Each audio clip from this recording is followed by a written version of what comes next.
Okay, so just a couple quick things to get you started. If you haven't already started these projects, I know that it not being a face-to-face class, sometimes it's a lot easier to push off those projects, but make sure you're chunking out time during the week to get stuff done. Um, if you get to the end of the semester and you have like 16 projects to do, it's going to be really painful and really difficult for you to do a good job. So make sure you're keeping up on that timeline.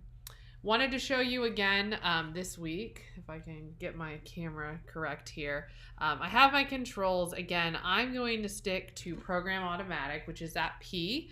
I'm not going to worry too much yet about specifics. We're going to get into aperture and shutter speed next week, so look for that. Again, play with your controls, see what they do. That's the best way to learn in this class.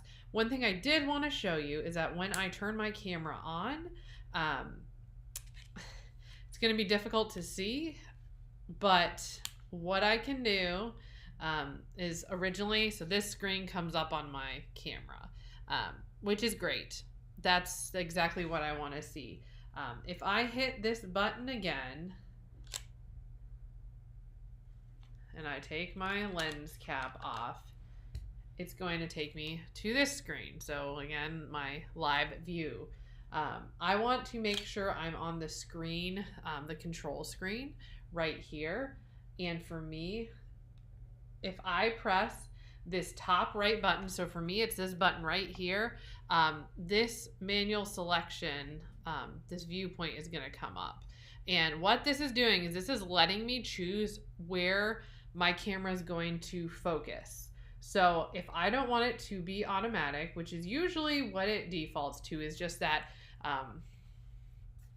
center of the page. So this is my default, is that center. If I want to change it, I can just use my arrow keys and move it around. So say I'm doing rule of thirds and I have my camera refuses to focus and I have something off to the right.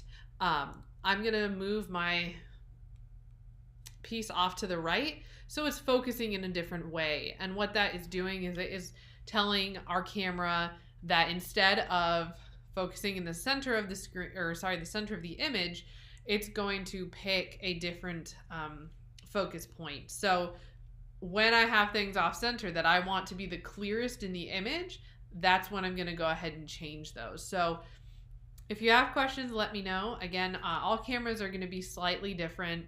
You may have to look it up in your manual as to where that is. But I encourage you to do that because it makes a big difference when you're looking at your pictures.